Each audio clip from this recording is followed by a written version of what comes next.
नमस्कार। न्यूज़ 18 के digital platform पे आप मुझे देख रहे हैं और मैं हूं आपके साथ में अमनदीप और मेरे साथ में मौजूद है मयंक। और आज हम बात करेंगे बांग्लादेश को लेकर। बांग्लादेश कई दिनों से चर्चा में बना हुआ है और फिलहाल शेख हसीना को लेकर भी कई तरह की बातें कही जा रही हैं। और साथ ही अब ये भी एक बड़ा सवाल बना हुआ है कि भारत का अगला कदम क्या रहने वाला है। मेरे साथ में इस वक्त मयंक मौजूद है जो बताएंगे कि बांग्लादेश को लेकर अभी फिलहाल क्या अपडेट आई है और इसके अलावा शेख हसीना को लेकर क्या अपडेट है, क्योंकि शेख हसीना से जुड़े हुए कई सारे सवाल हम देख रहे हैं सोशल मीडिया पर भी काफ़ी वायरल हो रहे हैं। देखिए, आज की जो बड़ी खबर है जो बांग्लादेश से आई, हमने देखा जिस तरह से छात्र नेता उस्मान हादी की हत्या हुई, उसके बाद पूरे बांग्लादेश में ज़बरदस्त हिंसा का दौर देखने को मिला।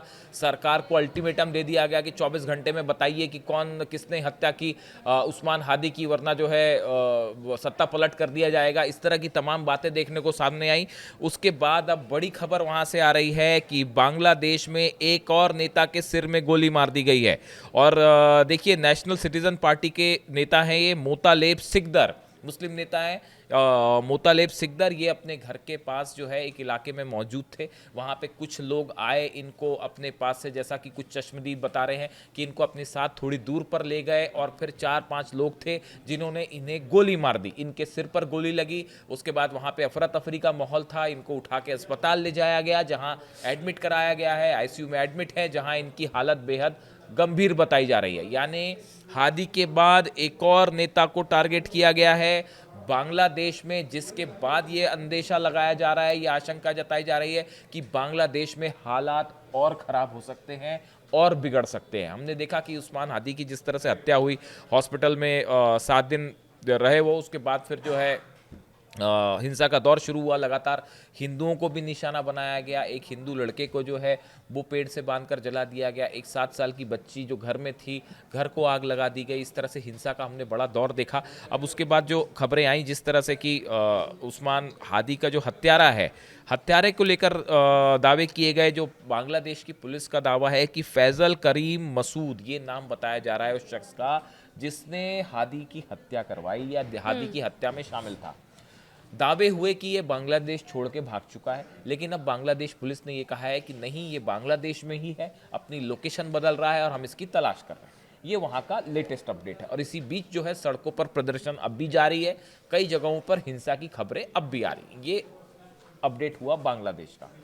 अब आपने जो सवाल पूछा कि शेख हसीना जो है वो इस पूरे मामले को लेकर क्या कह रही हैं, शेख हसीना का एक बयान सामने आया है। उन्होंने ईमेल के जरिए भी अपनी बात सामने रखी है।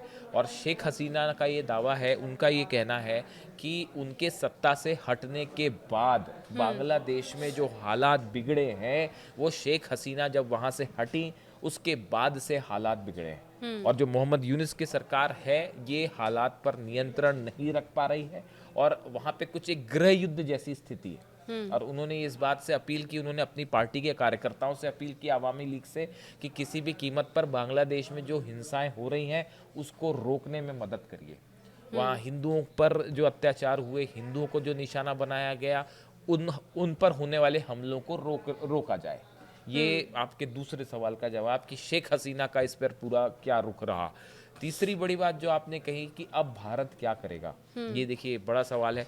भारत की तरफ से बॉर्डर पर कई सख्त कदम उठाए गए हैं। बॉर्डर पर ऐसा बताया जा रहा है कि भारत ने 50,000 आर्मी के जो जवान हैं वो बांग्लादेश बॉर्डर पर तैनात कर दिए गए हैं। इस तरह की खबरें आई।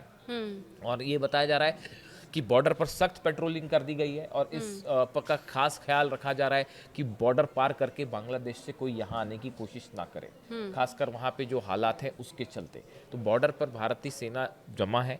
जो सेना के अधिकारी हैं वो बॉर्डर पर लगातार हालात पर नज़र बनाए हुए हैं।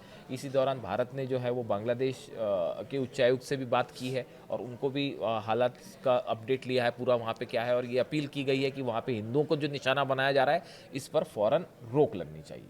ये 3 बड़े अपडेट इस पूरी हिंसा को लेके हैं। हाँ बिल्कुल। और जैसा कि आपने कहा कि तख्ता पलट के बाद पे हालात काफ़ी ज़्यादा ख़राब होते जा रहे हैं और दूसरी चीज़ें जो सबकी नज़र बनी हुई है कि भारत किस तरह से रिस्पॉन्ड हालात करेगा, पर हाँ। कंट्रोल कर पाएगा, क्योंकि भारत से कई सारे देशों की भी उम्मीद रहती है। और ख़ास करके हम देखें तो बांग्लादेशियों की भी उम्मीद बहुत ज़्यादा है, यहीं भारतीयों का भी ये रिएक्शन है कि हाँ सही कह रहे हो आप। वहाँ पे लगातार जो है ये अपील हो रही है, खासकर हिंदू कम्युनिटी की तरफ से, जो कि भारत से मदद की अपील कर रहे हैं कि वहाँ पे जो हिंसाएं हो रही हैं और जिसमें हिंदुओं को जहाँ निशाना बनाया जा रहा है, उनकी ये अपील है भारत से कि भारत सरकार इंटरवीन करे फौरन और उनकी वहाँ पे मदद की जाए। और देखिए इसी तरह का बयान जो है संघ प्रमुख मोहन भागवत जो है उनकी तरफ से भी आया। उन्होंने भी ये सलाह दी है कि वहाँ पे जितने हिंदू हैं उनको एकजुट होना चाहिए और एकजुट होने के बाद ही वो मुकाबला कर सकते हैं जो वहाँ पे लगातार हमले हो रहे हैं। तो इस तरह से देखिए भारत पूरे हालात पर नजरें बनाए हुए है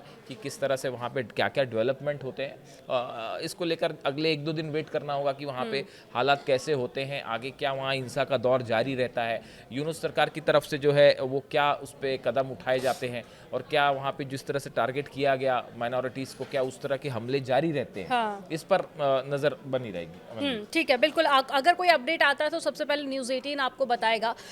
फिलहाल इस वीडियो में इतना ही, बाकी खबरों के लिए आप देखते रहिए और जुड़े रहिए न्यूज़ 18 के साथ। Thank you.